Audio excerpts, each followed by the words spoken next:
우리가 오늘 함께 나눌 하나님의 말씀은 창세기 31장 55절부터 32장 12절까지의 말씀입니다. 창세기 31장 55절부터 32장 1절부터 12절까지의 말씀입니다. 우리 한 절씩 봉독하고 마지막 절 말씀은 합독하도록 하겠습니다. 제가 먼저 55절 말씀 읽겠습니다. 라반이 아침에 일찍이 일어나 손자들과 딸들에게 입맞추며 그들에게 축복하고 떠나 고향으로 돌아갔더라. 하나님의 사자들이 그를 만난지라. 야곱이 그들을 볼 때에 이르기를 이는 하나님의 군대라 하고 그 땅 이름을 마하나임이라 하였더라.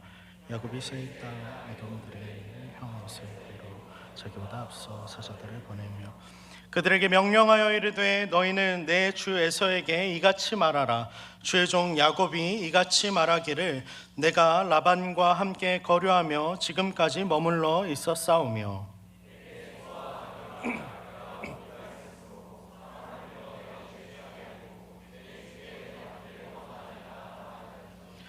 사자들이 야곱에게 돌아와 이르되 우리가 주인의 형 에서에게 이른즉 그가 400명을 거느리고 주인을 만나려고 오더이다.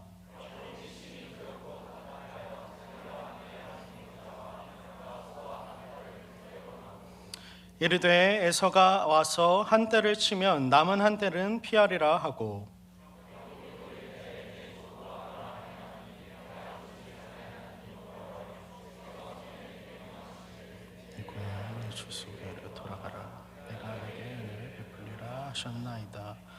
나는 주께서 주의 종에게 베푸신 모든 은총과 모든 진실하심을 조금도 감당할 수 없사오나 내가 내 지팡이만 가지고 이 요단을 건넜더니 지금은 두 때나 이루었나이다.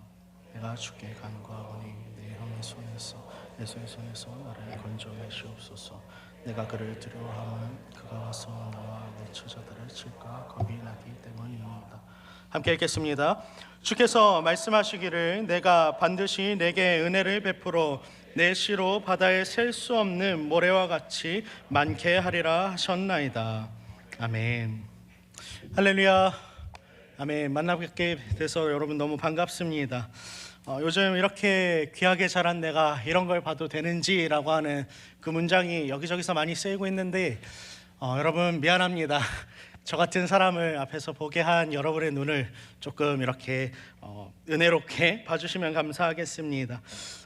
그렇지만 여러분 중심을 보시는 하나님이 우리 가운데 계시니 여러분 오늘 가운데 저에게 집중하지 않고 말씀 가운데 온전히 집중할 수 있는 우리 마하나임 되게 주님의 이름으로 간절히 소망하고 축복합니다. 오늘 우리가 읽은 이 본문을 가지고 여러분 마하나임에서 이스라엘까지라고 하는 제목으로 말씀을 함께 나누도록 하겠습니다. 그리스도인의 삶에서 성숙이라고 하는 주제는 너무나도 중요한 주제입니다. 왜냐하면 우리가 구원받았다라고 할 때 그 구원받음은 여러분 그저 예수를 믿고 천국을 가는 그 정도의 얄팍함으로는 결코 이루어지지 않기 때문입니다. 우리가 구원받았다고 말할 때에는 첫 번째로 죄인에서 의인으로서의 신분의 변화가 일어납니다. 그리고 그 신분의 변화가 생겼음에도 불구하고 우리가 살아가는 그리고 우리가 마주하고 있는 현실은 여전히 그대로이기 때문에 그 가운데에서 변하지 않는 세상 속에서 해결되지 않는 그 현실을 떠안고 살아가는 그리고 하나님이 우리에게 명령하시는 자리까지 나아가기 위한 수준의 문제가 우리에게 남아 있는 것이죠. 다시 말하면 예수를 믿고 죽음 가운데서 건져졌다라고 하는 것을 넘어서서 실은 하나님께서 우리로 하여금 궁극적으로 이루기를 원하시는 그 지점이 있다라는 겁니다. 그리고 오늘 우리가 읽은 이 창세기 31장과 32장의 내용 그 가운데 드러난 야곱의 삶은요 여러분 그 삶이 도대체 무엇인지를 아주 잘 보여주는 삶입니다. 여러분 성경에서 야곱은 어떤 사람입니까? 어떤 사람이죠? 처음 들어보시나요? 아니죠. 여러분 야곱이라고 하는 사람은 이름부터가 그렇죠. 형의 발꿈치를 잡고 나온 발꿈치를 잡는 움켜쥐는 자 혹은 속이는 자라고 하는 그 이름의 의미를 갖고 있습니다. 그 이름 하나에 이미 인생이 다 들어있는 거죠. 그는 태어날 때부터 2등이었던 사람입니다. 어떻게든지 태어나면서부터 형의 뒤꿈치를 잡고 1등이 되려고 했으나 실패했던 인생, 그가 바로 야곱이죠. 발꿈치를 잡고 나왔지만 밀려난 인생인 겁니다. 그래서 야곱이라고 하는 사람의 인생을 창세기 가운데 계속해서 잘 살펴보면 여러분, 그의 인생은 늘 경쟁이었고 늘 생존하기 위해서 어떻게든 지지 않고 어떻게든 빼앗기지 않고 밟고 올라서기 위해서 치열한 삶을 살았던 사람이 바로 야곱입니다. 그래서 야곱은 평생을 그렇게 살았습니다. 형이 배고플 때에 팥죽 한 그릇을 내밀고 형의 장자권을 나에게 파십시오라고 꾀를 부렸던 인물이 야곱이고, 또 눈멀어 있던 이제는 늙어서 앞을 잘 보지 못하는 그 아버지를 속여서 자신을 형 대신 축복하게끔 만들었던 사람이 바로 야곱입니다. 뿐만입니까? 바로 앞장에 등장하는 31장까지의 내용 속에서 그는 외삼촌 라반의 집에서 생활했습니다. 그 가운데서도 꾀를 부려서 품삯을 두고 끊임없이 논쟁하고 경쟁하는 삶을 살았던 사람이 바로 야곱이죠. 여러분, 야곱이 악해서 그랬을까요? 물론 악하다라고 볼 수도 있을 것 같습니다. 그러나 여러분, 야곱은 살기 위해서, 생존하기 위해서 자신의 삶 가운데 그것이 인생의 목적이기 때문에 그 목적에 충실했을 뿐인 겁니다. 살아남기 위해서 그러지 않으면 내가 뒤처질 것 같다라고 하는 그 두려움과 압박감이 있었기 때문에, 그래서 안 그러면 빼앗길 것 같고 망할 것 같기 때문에 그렇게 살 수밖에 없었던 사람이 야곱입니다. 그런데 여러분, 이 야곱의 삶이 결코 우리에게 낯설지 않으면요, 우리의 삶이 그의 모습과 참 많이 닮아 있다라는 것이죠. 팀 켈러 목사님은 자신의 책에서 이렇게 우상에 대해서 정의합니다. 하나님보다 더 중요하게 여기고 그것을 잃으면 삶의 의미가 무너지는 것, 그것을 가리켜서 우상이라고 말합니다. 그렇다면 여러분, 야곱에게 이야기를 대입해서 볼 때 야곱의 삶 가운데 있었던 우상은 도대체 무엇입니까? 그것은 돈도 아니고 재산도 아니고 어떠한 축복권이나 여러분 사람도 아닙니다. 그의 인생에 있어서 가장 중요한 것, 그의 인생에 있어서 우상 그 자체는요, 내가 움켜쥐고 있는 나의 손으로 아둥바둥 어떻게든 해보려고 하는 그 인생, 그것이 바로 그에게 우상인 것이죠. 그래서 그는 평생 도망치고 평생 속이고 또 평생 움켜쥐는 그 인생을 살았던 사람인 겁니다. 그런데 여러분, 그런 인생을 살아온 야곱의 삶이요, 이제 창세기 31장 55절을 기점으로 해서 다시 한 번 더 움직이기 시작합니다. 어떻게 움직이죠? 동쪽에 위치하고 있었던 삼촌 라반의 집에서부터 떠나서 서쪽에 위치한 가나안을 향해서 나아가고 있습니다. 창세기에서 여러분, 동쪽은요 꽤나 의미심장한 장소 중 하나입니다. 우리 함께 창세기 3장 24절 말씀 읽어볼까요? 함께 읽겠습니다. 시작.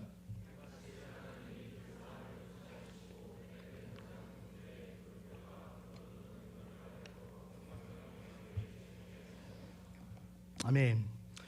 여러분, 동쪽이라고 하는 장소는요, 창세기에서 에덴에서 쫓겨난 아담과 하와가 향했던 방향이기도 하고, 동시에 동생인 아벨을 쳐 죽였던 그 가인이 하나님 앞으로부터 떠났던 장소가 바로 동쪽입니다. 뿐만입니까? 성경이 좀 더 흘러가서 바벨탑을 쌓으려고 하는 그 사건, 우리가 잘 알고 있는 그 사건이 일어나기 바로 직전에 사람들은 동편을 향해서 계속해서 이동하고 있었다라고 창세기는 기록하고 있습니다. 그렇다라고 하는 건 여러분, 창세기 가운데 동쪽이라고 하는 의미는 실은 하나님을 등지고 자기 힘으로 어떻게든 내 인생을 해보겠다라고 하는, 어떻게 해보겠다라고 하는, 살겠다라고 하는 삶의 방향이 바로 동쪽인 것이죠. 그렇게 야곱은 평생을 동쪽을 향해서 걸었던 인물입니다. 그런데 이제 그런 야곱이 움직이고 있는 거예요. 물론 여러분, 머물러 있던 그 동쪽의 하나님을 떠나서 더 동쪽으로 이동할 수 있었겠지만, 이제는 그가 동쪽을 떠나서 서쪽인 가나안을 향해서 이동하기 시작합니다. 가나안은 어떤 땅입니까? 하나님께서 베델에서 야곱에게 나타나셔서 이제는 네가 그 땅 가운데로 나가야 하는 땅, 약속의 땅, 하나님이 계신 자리로 이제는 그가 나아가고 있는 겁니다. 겉으로 보면 라반과 사이가 틀어졌기 때문에 어쩔 수 없이 이동해야 되는 것처럼 보이기도 해요. 그러나 여러분, 그 이면에는 하나님의 강권적인 그를 움직이는 손길이 분명하게 존재한다라는 것이죠. 야곱이 결단해서 내가 하나님을 향해서 나아가겠습니다 라고 해서 나아가는 것이 아니라, 실은 하나님이 그를 어쩔 수 없이 서쪽으로 하나님을 향해서 나아갈 수밖에 없게끔 몰아가고 계신 거예요. 자기 방식으로 살던 그 자리를 떠나서 하나님이 주인 되시는 그 삶을 향해 야곱을 옮기시고 계신 하나님이 오늘 본문 속에 등장하시는 분이라는 거죠. 그렇게 야곱의 삶의 방향은 이제 바뀝니다. 동에서 서쪽으로 옮겨가고 있어요. 그런데 그 야곱이라는 사람이 여러분 동에서 서쪽으로 옮겨갈 때에 여러분 생각해 봅시다. 야곱이 다른 사람이 되었습니까? 야곱은 여전히 야곱으로 오늘 본문 속에 등장한다라는 거죠. 움켜쥐는 방식도 여전히 그대로고, 자신이 걸어가던 그 길 가운데에서 형 에서가 다가온다는 그 말에 자신이 지난날 지었던 그 죄악, 실은 형에게 저질렀던 잘못 때문에 두려움에 떨 수밖에 없는 존재임은 여전히 동일하다라는 거죠. 하나님께로 방향은 틀었는데 여전히 그 삶 가운데 삶의 방식은 아직 옛날 그대로라는 것이죠. 신분은 바뀌었는데 야곱의 수준은 여전히 예전과 동일한 형태의 모습으로 남아있다라는 겁니다. 그러나 여러분, 하나님은 결코 야곱을 다뤄가시는 그 손길을 그 가운데서 멈추지 않습니다. 더 나아가서 하나님은 야곱을 방향만 옮기시는 분이 아니라 야곱이라는 사람 자체를 오늘 본문 속에서 완전히 뒤엎어버리고 계십니다. 동에서 서쪽으로 하나님을 향하여 나아가는 것은 시작일 뿐이고, 진짜 목적은 실은 32장 끝에서 우리가 읽지는 않았지만 야곱을 이스라엘로 바꾸어 가시는 하나님이 그 가운데 등장하는 거죠. 그래서 실은 이 여정은 여러분 단순히 귀한 길, 단순히 방향을 틀어서 하나님을 향하여 나아간다라는 것이 아니라 신분의 변화를 넘어서서, 그것으로부터 시작했지만 그것을 넘어서서 우리의 수준을 바꾸어 가시고 수준이 날마다 성숙해질 수 있도록 도우시는 하나님의 손길을 기록하고 있는 말씀인 겁니다. 동쪽에서 서쪽으로 그렇게 옮겨가는 야곱의 삶의 방향은요, 여러분 옳다라고 할 수 있습니다. 하나님이 계신 약속의 땅으로 가고 있습니다. 그런데요 여러분, 그 길 위에서 들려온 소식이 무엇입니까? 형 에서가 군대 400명을 이끌고, 군인 400명을 이끌고 자신을 찾아오고 있다는 소식이에요. 여러분, 이건 꽃다발 들고 우리를 맞이하기 위해서 찾아오는 소식이 아니죠. 400명이라고 하는 건요, 이 고대 근동 사회 가운데에서 한 부족의 총 전력을 다 이끌고 나오고 있는 겁니다. 우리가 모르고 있을 때에 우리가 예측하지 못한 그 위기가 실은 다가오고 있는 거죠. 이 소식을 들은 여러분, 야곱의 심정이 어떻겠습니까? 아마 심장이 철렁 내려앉았을 거예요.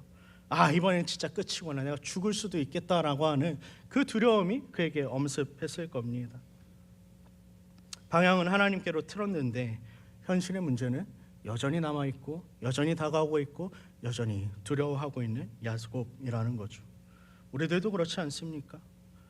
우리도 하나님을 믿었고 하나님을 믿겠다라고 선언했고 나의 삶의 방향을 하나님께로 돌이키겠다라고 말했지만 여러분, 우리의 삶에 여전히 산적해 있는 수많은 문제들을 우리는 마주한다라는 거죠.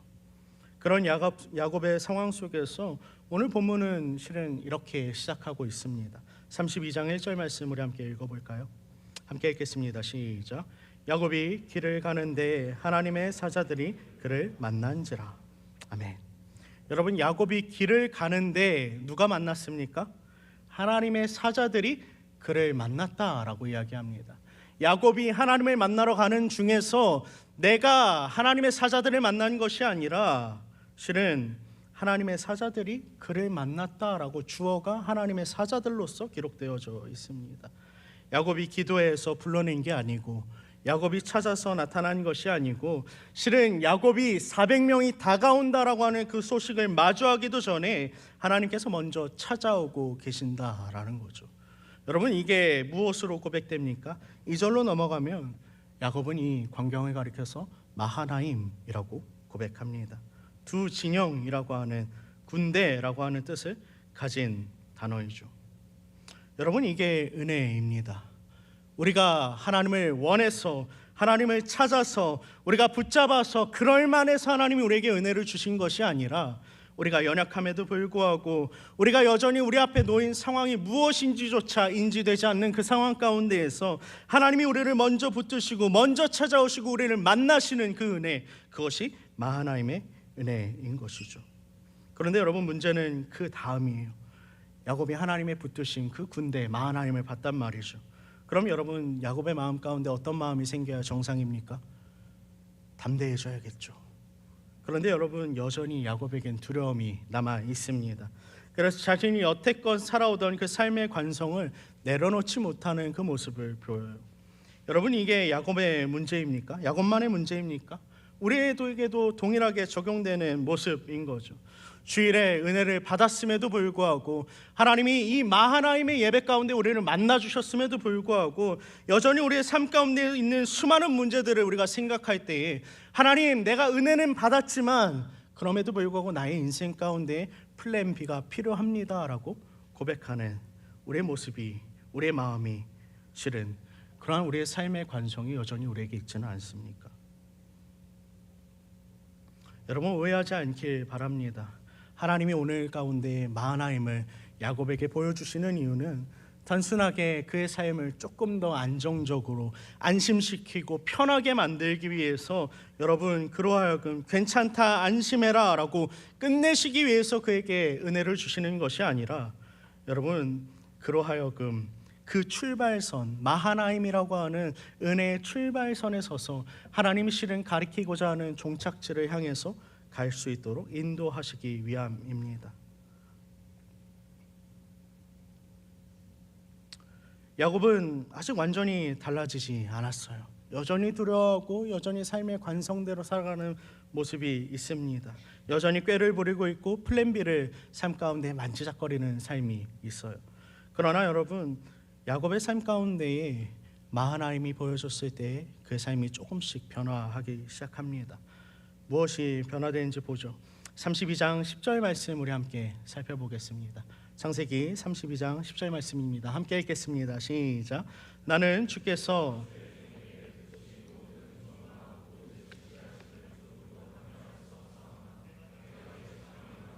이 요단을 건넜더니 지금은 두 때나 이루었나이다. 아멘. 모든 걸 잃고 그렇게 망할 것 같은 그 순간에 그 불안 때문에 나누었던 두 때, 자신의 총 재산에 대해서 이제 야곱이 무엇이라고 고백합니까? 이게 하나님의 은혜였습니다라고 고백하는 거예요. 지팡이 하나로 내가 요단을 건넜었는데, 하나님, 이제는 하나님, 내가 감당할 수 없는 은혜로 말미암아, 하나님이 나를 돌보심으로 말미암아 이제는 내가 두 때나 이루어서 이 앞에 서 있습니다 라고 말하는 겁니다.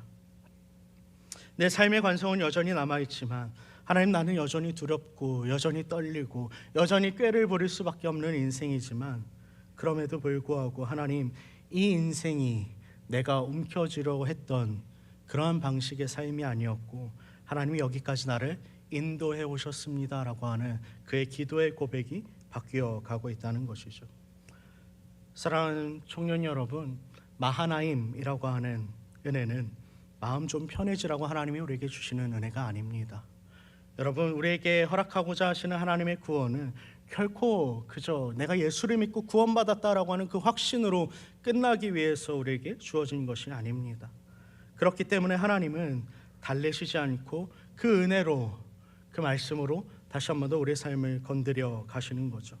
우리가 무엇을 붙들고 살아왔는지, 무엇 때문에 그렇게 버티면서 살았는지, 그것들을 다 드러내시고 다시 한 번 더 묻고 계신 겁니다. 그리고 야곱이 고백했던 것처럼 계속 너의 방식대로, 그렇게 고집대로 살래? 아니면 나를 믿고 한 걸음 더 가서 은혜가 무엇인지, 내가 너를 이끌어가고자 하는 그 삶이 무엇인지를 경험해 볼래? 라고 하는 그 마하나임의 은혜 앞에서 하나님 우리에게 질문하고 계신 겁니다.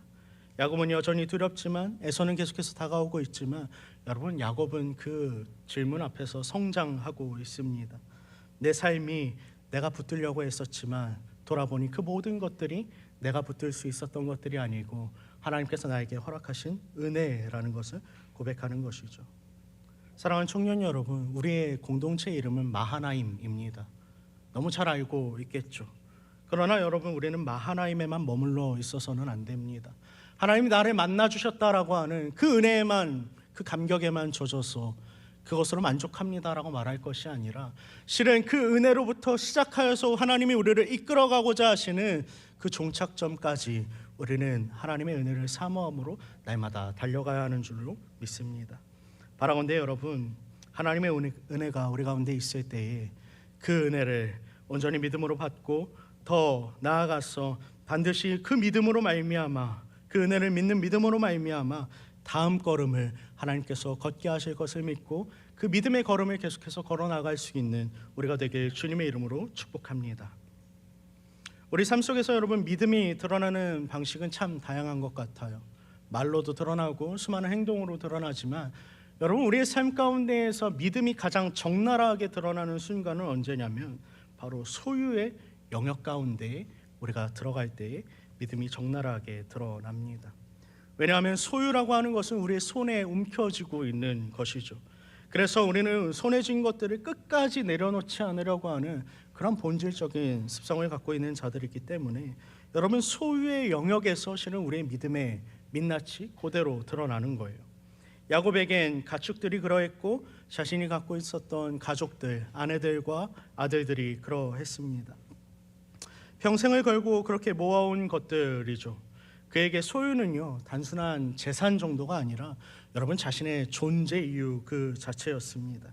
야곱은 어떤 사람이죠? 팥죽으로 장자권을 샀었고 눈먼 아버지를 속여서 축복을 가로챘고 라반의 집에서도 머리를 굴려서 어떻게든 재산을 불렸던 사람입니다.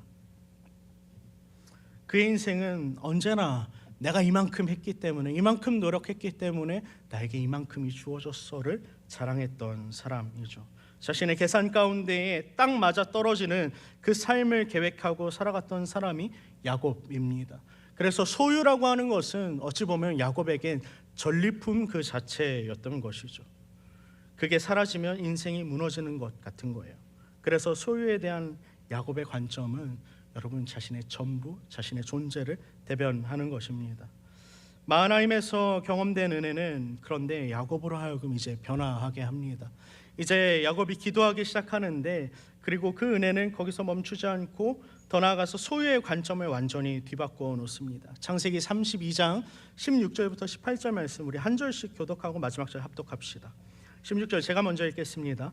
그것을 각각 때로 나누어 종들의 손에 맡기고 그의 종에게 이르되 나보다 앞서 건너가서 각대로 거리를 두게 하라 하고,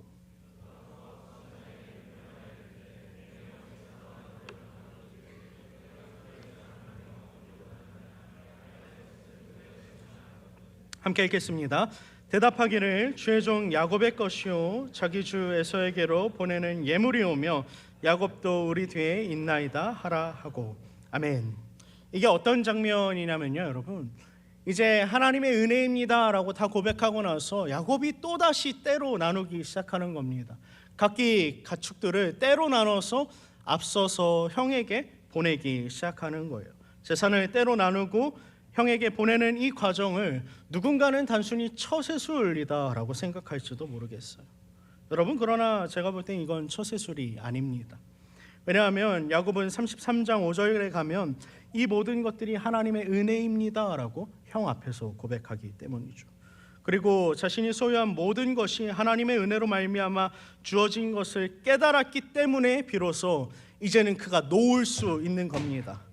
자신이 갖고 있었던 그 소유들을 놓아서 형에게 흘려보낼 수 있게 된 거예요.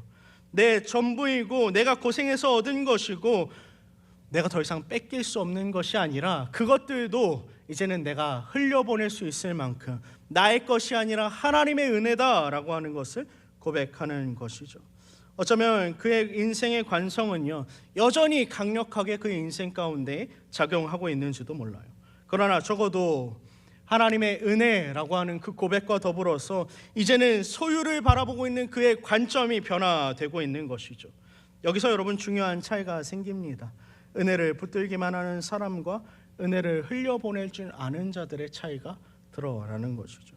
야곱은 아직도 두려워하고 있어요. 그러나 이 예물은 단순히 형의 분노를 달래기 위해서 보낸 것이 아니라 하나님이 나에게 허락하셨던 그 은혜를 형과 나눔으로 말미암아 하나님, 내 소유로 말미암아 내가 내 생명을 주장하고 보장받는 것이 아니라 하나님, 나의 삶 가운데에 하나님의 은혜가 나를 살게 하셨던 것처럼 다시 한 번 더 형에게 이 은혜를 흘려보낼 때에 하나님, 그 형의 마음을 움직여서 나를 살게 하여 주시옵소서라고 하는 고백으로 나아가고 있는 것이죠. 그렇게 재산도 보냈고 가족도 앞서 보냈고 인간적으로 할 수 있는 건 다 합니다. 그런데 여러분, 밤이 되자 야곱이 홀로 남는 장면이 등장해요. 여러분, 이게 중요합니다. 왜냐하면 모든 것들을 다 내려놓는다 할지라도, 하나님 정말 내 모든 것들을 다 하나님의 것입니다라고 고백한다 할지라도 여러분, 우리의 삶에 반드시 남는 게 한 가지 있습니다.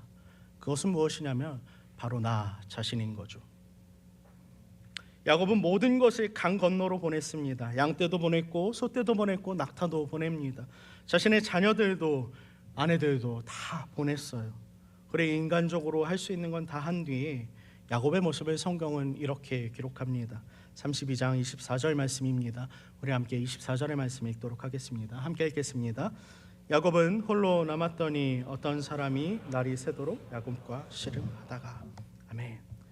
평생 무언가를 쥐고 있었던 그 삶, 평생 어떻게든 내 삶을 채워보려고 아둥바둥 살아왔던 그 야곱의 삶 가운데 이제는 더 이상 붙들 것이 아무것도 없는 그 자리가 생긴 겁니다. 어떠한 소유도, 어떠한 사람도, 어떠한 계산도 그 자리에서는 아무런 영향력이 없고 나만 하나님 앞에 홀로 남는 자리인 거죠. 하나님은 늘 우리를 하여금 그러한 자리에 세우게 하십니다. 세우셔서 우리를 그 자리 가운데 다루어 가시죠. 그 밤에 어떤 사람이 나타나서 날이 새도록 야곱과 씨름을 합니다. 우리는 흔히 이 장면을 보면서 야곱이 하나님한테 복받기 위해서 씨름했던 것, 그래서 우리도 끝까지 하나님 앞에 씨름하면서 기도하면 됩니다 라고, 그러면 하나님 우리한테 복 주실 거예요 라고 이 본문을 이해하곤 하죠. 그런데 여러분, 본문을 보면요, 주어가 야곱이 먼저 덤빈 게 아니에요. 이 싸움의 주체가 누구냐면요, 또다시 하나님입니다. 마하나임 가운데 하나님이 먼저 다가오셔서 은혜를 허락하셨던 것처럼 또다시 홀로 남아있는 야곱을 다루어 가시기 위해서 하나님이 씨름을 걸어 오시는 거죠. 이 싸움의 주도권은 야곱에게 있지 않고 하나님이 시작하신 겁니다. 하나님 왜 이 싸움을 시작하셨습니까? 다시 한번 더 야곱을 살리기 위해서, 그의 인생을 결정적으로 다루시기 위해서 그 야복강의 강가에서 그 밤에 찾아오신 거예요. 야곱은 여러분 이미 많은 것을 받았습니다. 재산도 가족도, 하나님이 이제는 너에게 그 땅을 그리고 수많은 자녀들을 주겠다라고 하는 베델의 약속도 그에게 있습니다. 그런데도 여러분, 야곱의 삶에는 여전히 하나가 남아 있어요. 그게 무엇이냐면 여전히 내 힘으로, 내 방식대로 내 삶을 어떻게 해보겠다라고 하는 그의 고집, 그 방식이 여전히 버티고 서 있는 겁니다.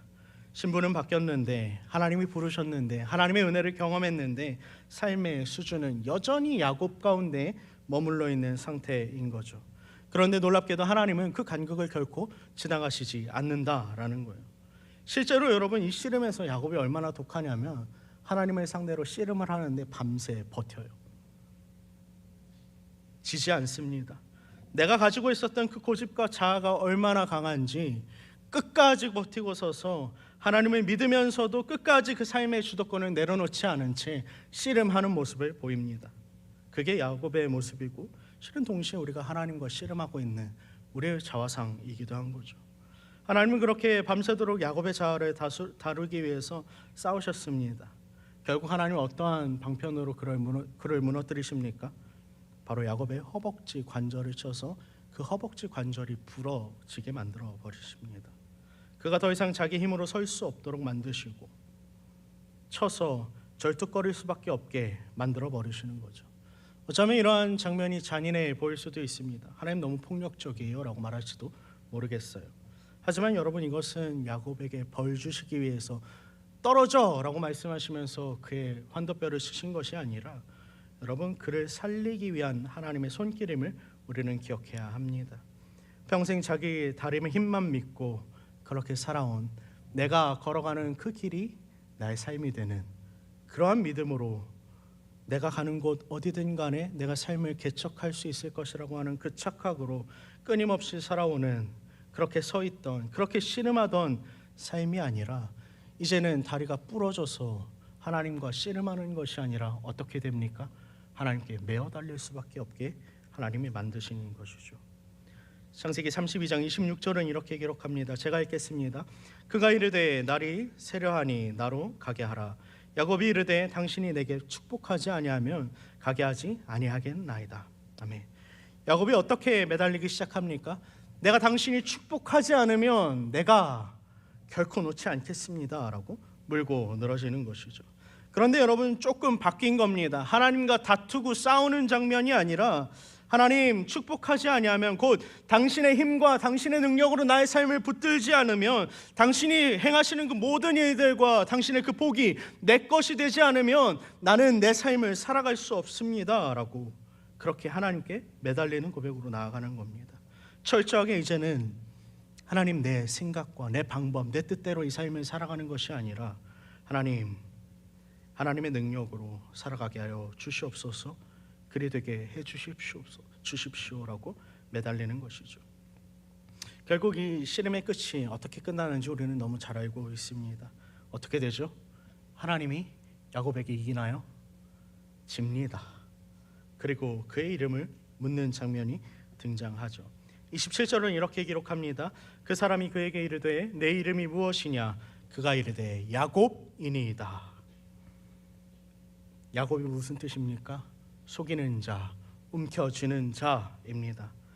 하나님께 매달리고는 있지만 하나님, 나의 존재가 여전히 매달리는 사람이지만 그럼에도 불구하고 나는 평생을 속이는 자로 하나님 그렇게 살아왔습니다. 여전히 하나님께 매달리는 이 순간조차도 하나님, 내 삶을 어떻게 해보려고 하는, 실은 당신의 복을 받기에 합당하지 않은 그러한 존재가 바로 나입니다 라고 말하고 있는 거예요.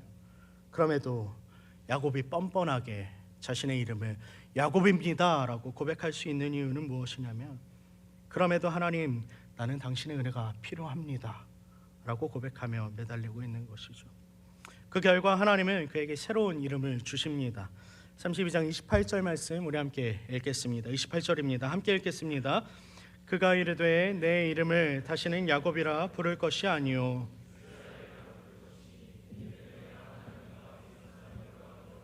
였음이니라. 아멘. 여러분, 이스라엘이라고 하는 야곱이 새롭게 받은 이 이름에는요, 두 가지 의미가 있습니다. 첫 번째는 하나님과 상대해서 이겼다라는 의미가 있고, 또 더불어서 원어로 살펴보면 하나님과 함께 싸워서 대적들로부터 승리했습니다라고 하는 의미가 있어요. 그런데 여러분, 후자는 이해가 됩니다. 하나님이 우리와 함께 하셔서 우리가 날마다 승리하는 삶을 삽시다라고 하면 아멘이에요. 그런데 여러분, 후자인 하나님을 상대로 해서 싸워서 승리했다라고 하는 이 말을 들으면 조금 의아해요. 왜냐하면 야곱이 정말 대단해서 지금 승리한 겁니까? 야곱이 정말 끈질기게 매달려서 하나님이 어쩔 수 없이 본인의 뜻을 돌이키고 야곱에게 저어주신 거예요? 아니라는 거죠. 하나님은 의도적으로 야곱에게 저어주고 계신 겁니다.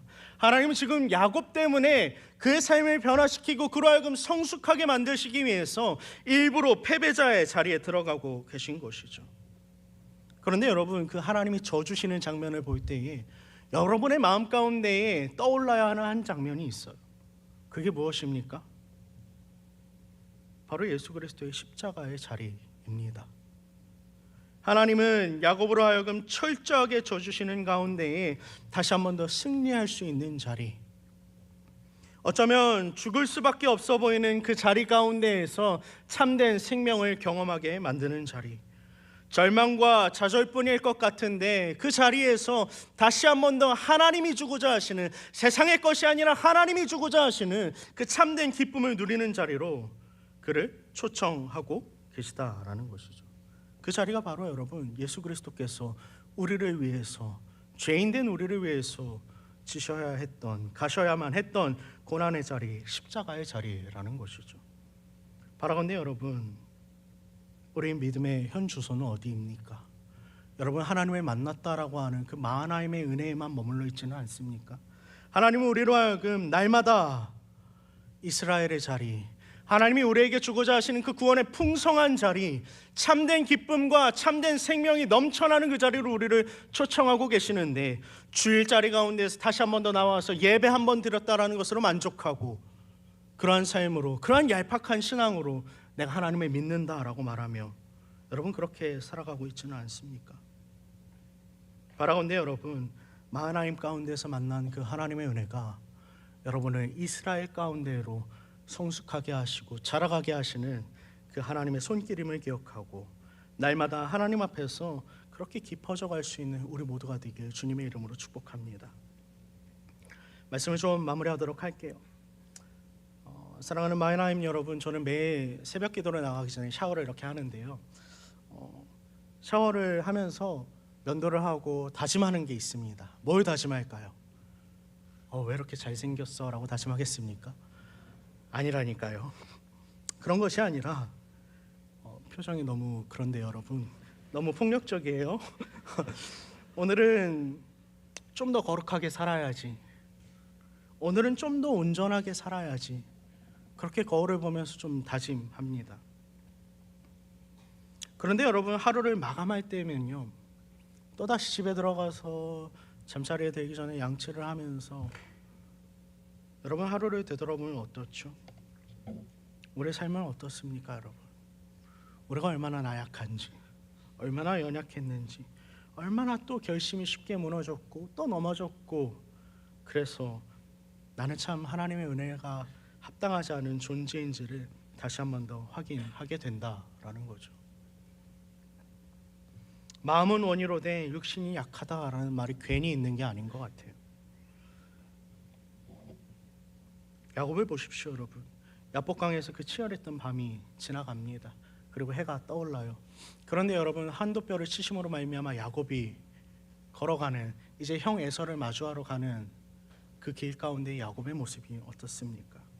하나님께 승리함으로 말미암아 위풍당당한 그의 모습입니까? 아니죠. 그는 치명적인 상처를 안고 절뚝거리는 인생을 살아갈 수밖에 없는 인생이 되었습니다. 하나님과 씨름을 했던 그날 이후로 평생을 관절이 어긋난 채로 절뚝거리면서 자신의 연약한 그 몸을 이끌고 살아가야 했던 사람이에요. 그런데 여러분, 놀랍게도 야곱은요, 그 절뚝거림으로 말미암아 하나님의 은혜가 필요한 존재가 바로 나다라고 고백하며 나아갈 수 있었던 겁니다. 사랑하는 청년 여러분, 여러분의 인생 가운데서 연약함이 드러날 때에, 그리고 실패가 반복될 때에 마음처럼 내가 생각했던 것처럼 하나님의 말씀대로 살지 못할 때에 여러분, 그때 너무 쉽게 절망하지 마시길 바랍니다. 오히려 우리가 무너진 그 순간이야말로, 실은 무너져 내린 나의 연약함을 발견하는 그 자리야말로 실은 나에게 하나님의 은혜가 가장 필요합니다라고 주님의 십자가 앞으로 또다시 나아가야 할 가장 정확한 타이밍임을 여러분 기억하길 바랍니다. 하나님은 강한 사람을 통해서 일하시는 분이 아니라 우리의 삶을, 나의 주권을 다 내려놓고 하나님께 그 삶을 내어 던지는 자에게 그 삶을 사용하셔서 일하시는 분임을 우리는 믿습니다. 세상은 우리에게 말합니다 여러분. 더 강해져야 한다고, 더 많이 알아야 한다고, 더 많이 움켜쥐어야 한다고 우리에게 이야기해요. 하지만 하나님이 우리를 부르신 그 자리는요, 철저하게 연약함 가운데 승리하고 연약함 가운데 강하여지고 아무것도 없는 자 같으나 그럼에도 불구하고 부유해지고 아무런 이름이 없는 자 같으나 유명해지는 자리, 그래서 이런 나와 같은 자일지라도 하나님의 영광을 드러내는 자리로 우리를 초청하신다라는 거죠. 사랑하는 하나님 청년 여러분, 하나님을 만나서 신분이 변화되었습니까? 그럼 이제 여러분 수준을 높이시길 바랍니다. 날마다 십자가를 붙들고 십자가의 길 가운데 서서 주님께서 원하시는 그 성숙해지는 자리로 나아가는 우리 모두가 되게 주님의 이름으로 간절히 소망하고 축복합니다. 우리 시간 함께 일어나서 들은 말씀을 기억하면서 찬양하며 나아가겠습니다.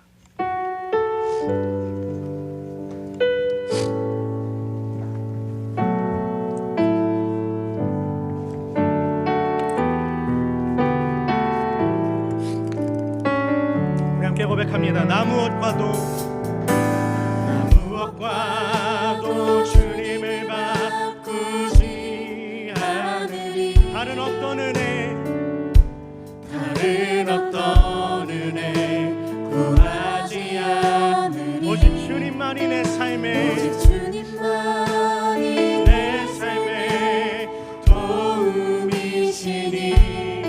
주의 얼굴 보기 원합니다. 한 번 더 고백할까요? 나 무엇과도 주님을 바꾸지 않으리. 하나님, 우리가 다른 은혜를 구하지 않겠습니다. 다른 어떤 은혜 구하지 않으리. 오직 주님만이 도움이십니다. 아멘. 주의 얼굴을 우리에게 비춰주시옵소서. 우리 전심을 다해 고백합니다. 주님 사랑해요.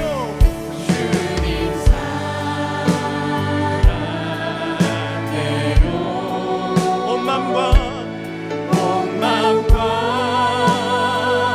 정성 다해 하나님의 신실한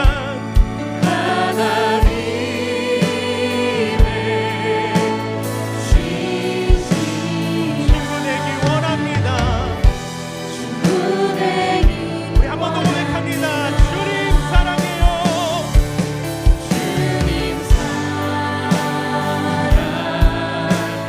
하나님, 온 마음과 정성을 다해 주님을 찾길 원합니다.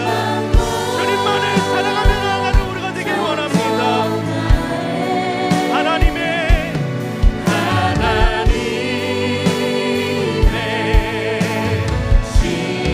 친구 되길 원합니다. 우리 마지막으로 한 번 더 고백하며 나아갑시다. 주님 사랑해요.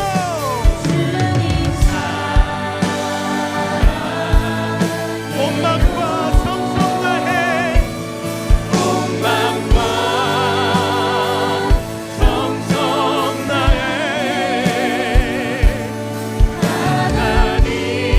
하나님의 신실한 제자 되길 원합니다. 제자 되길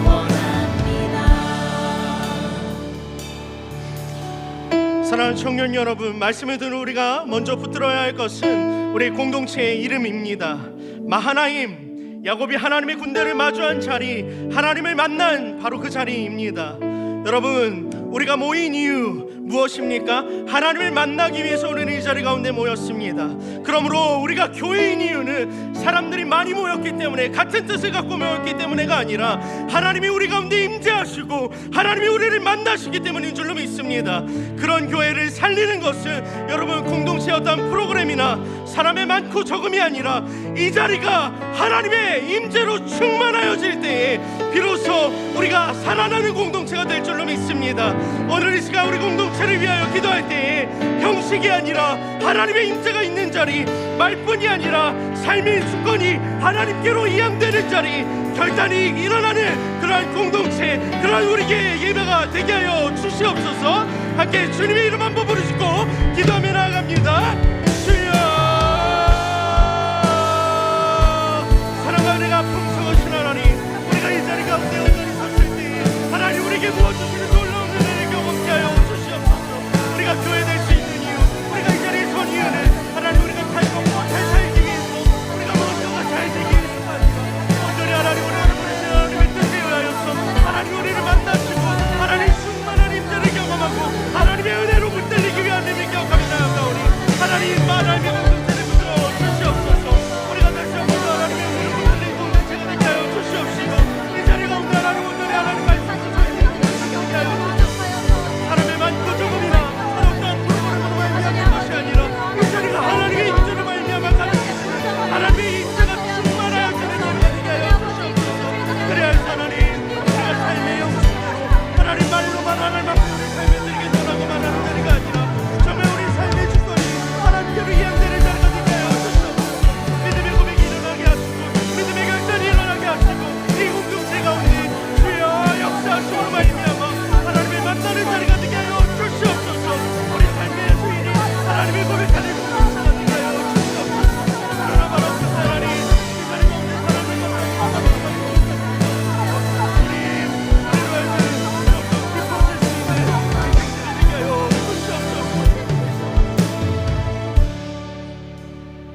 사랑하는 청년 여러분, 여러분의 인생이 마하나임 가운데에서 신분이 변화된 채로 있습니까? 그렇다라고 하면 여러분, 하나님은 우리를 그 신분이 변화된 자리 가운데만 두시는 것이 아니라 우리로 하여금 그분의 피로 말미암아 의롭게 하신 그 신분의 변화는 출발점이지 결코 도착지점이 아님을 여러분 기억하시길 바랍니다. 하나님 우리를 단지 죄 사함을 받은 자로만 남겨두지 않으시고 여러분, 하나님은 마하나임에서 우리를 이스라엘로 빚어가시는 분입니다. 그분이 반드시 우리를 마하나임에 내버려 두지 않으시고 야곱이 이스라엘로 변화되었던 것처럼 삶의 수준이 날마다 깊어지고 날마다 하나님께 성숙한 자로서 이끌어 가시는 분임을 믿길 바랍니다.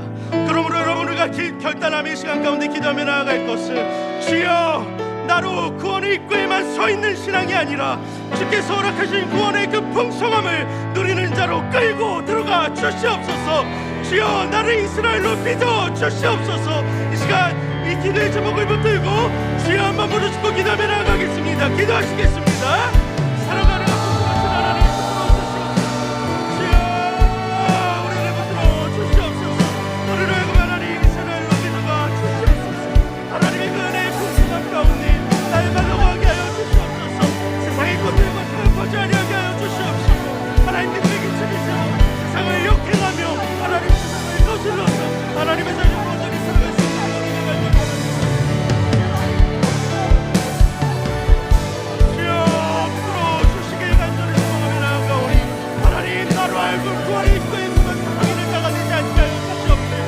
하나님이 우리를 이끌고 가시고 그 놀라운 자리, 하나님 그 십자가의 자리까지 온전히 나아갈 수 있는 우리가 되게 하여 주시옵소서.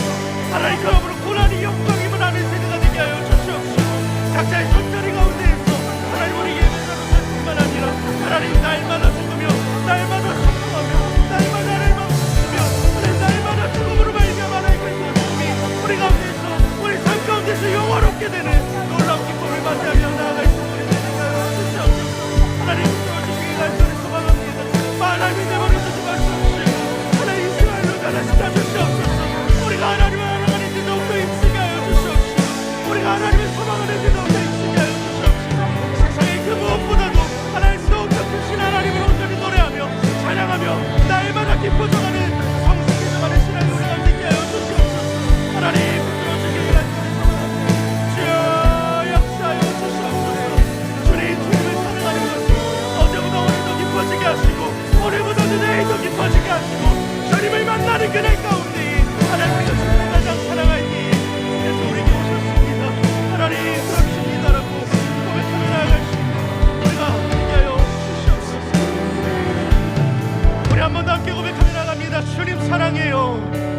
주님 사랑해요. 온 마음과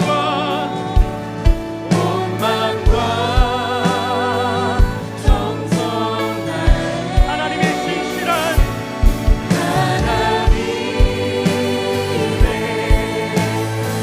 주님의 친구 되길 소망합니다. 우리 한 번 더 고백합니다. 주님 사랑해요.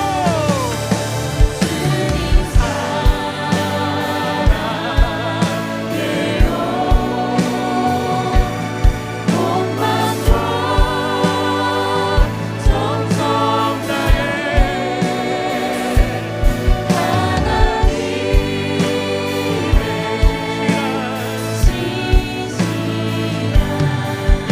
친구 되길 원합니다. 여러분, 이 시간 마지막으로 한 번 더 기도하며 나아갔으면 좋겠습니다. 사랑하는 하나님 청년 여러분, 우리가 끝까지 붙들어야 할 고백이 무엇입니까? 그 고백은 하나님, 나라고 하는 존재는 하나님의 은혜가 아니면 안 됩니다 라고 하는 고백입니다. 그러므로 하나님, 내 삶 가운데 실력이 아니라 은혜를 붙들게 하시고 나의 의지가 아니라 은혜를 붙들게 하여 주시옵시고 나의 열심이 아니라 하나님의 은혜를 붙드는 자로 하나님 온전히 서게 하여 주시옵소서. 여러분, 살다 보면 연약할 수 있습니다. 그러나 그 연약함을 발견할 때마다 낙심하지 마시고 변명하지 마시고 날마다 은혜를 구하는 자리로 하나님 나를 나아가게 하여 주시옵소서. 우리의 절뚝거림이 우리 완전한 실패가 아니라 하나님을 의지하게 만드는 하나님께서 우리에게 남겨두신 은혜의 흔적임을 믿으며 나아가오니 주님 오늘도 은혜로 살게 하여 주시옵소서. 주님의 이름 세 번 부르시고 함께 기도하며 나아가겠습니다. 주여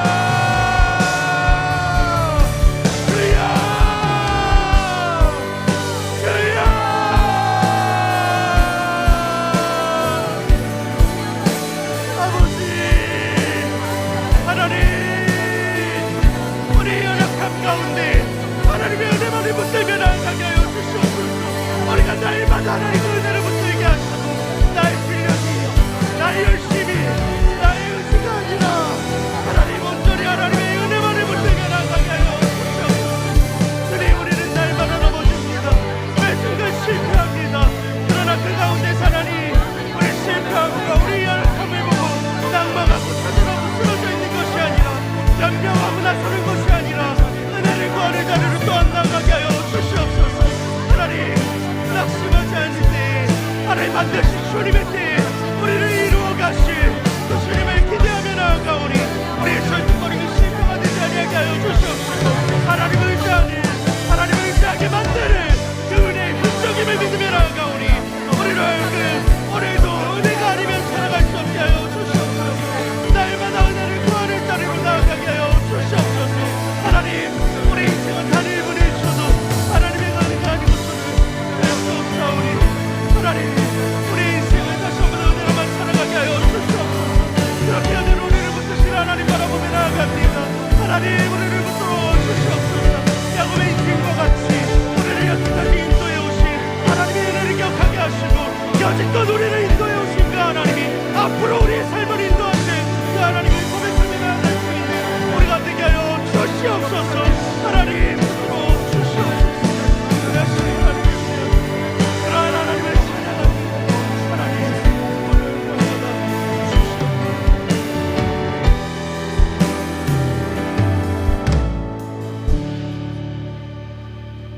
사랑과 은혜가 풍성하신 주님, 우리는 연약합니다. 우리는 오늘도 실패하고 넘어지지만 그렇기 때문에 우리에게 은혜가 필요합니다. 하나님을 만났다라고 하는 그 만족감, 그것도 참 기쁜 것이지만 주님 우리로 하여금 이제는 마하나임 가운데만 머물러 있지 않게 하시고 이스라엘로 살아가게 하여 주시옵소서.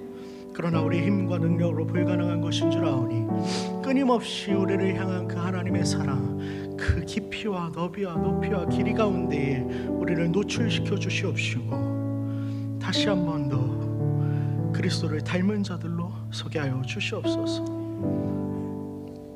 그래야 하나님 여기까지 우리를 인도해 오신 그 하나님의 은혜, 그 하나님이 앞으로의 우리의 인생을 또한 인도하실 하나님임을 고백할 수 있는 믿음이 있게 하여 주시옵소서.